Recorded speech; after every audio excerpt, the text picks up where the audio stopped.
महायुतीतील भाजपचे वस्त्रोद्योग मंत्री संजय सावकारे यांच्या मंत्रालयातील दालनावर सार्वजनिक बांधकाम खात्याच्या कर्मचाऱ्यांनी बेधडकपणे कारवाई केली।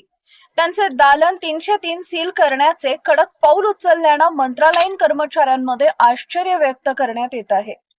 मंत्री संजय सावकारे यांचे दालन मंत्रालयाच्या मुख्य इमारतीत 3ऱ्या मजल्यावर आहे। सोमवारी रात्री 8 नंतर त्यांचे कार्यालय उघडे आढळले। मंत्रालयाचा दारवान मंत्री व अधिकाऱ्यांची दालनाची तपासणी करत असताना त्याला मंत्र्यांच्या दालनासह खासगी सचिव, स्वीय सहाय्यक व कर्मचारी बसतात तेथील लाईट्स सुरूच असून दरवाजे सताड उघडे असल्याचे आढळले। त्यांनी तात्काळ दालन बंद करून ऑफिस सील केल्याची नोटीस दरवाजावर चिटकवली। यानंतर मंगळवारी दारवानने सार्वजनिक बांधकाम खात्याला लिखित कळवले, परंतु कॅबिनेट मंत्र्याचे दालन असल्याने 2ऱ्या मजल्यावरील सार्वजनिक बांधकाम खात्याचे उपसचिव मात्र अद्याप आपल्याकडे लिखित मिळाले नाही असं सांगत हात झटकत आहेत।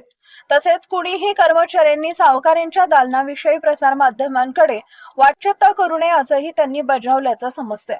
याबाबत वस्त्र उद्योग खात्यात वेगवेगळी चर्चा सुरू झाली आहे। नुकतेच मंत्रालयातील DGIPR कडून महात्मा फुले मंडळाच्या माहितीपटाची फाईल गहाळ झाल्याचं वृत्त राज्यभरात प्रसारित झाल्यानंतर खळबळ माजली होती।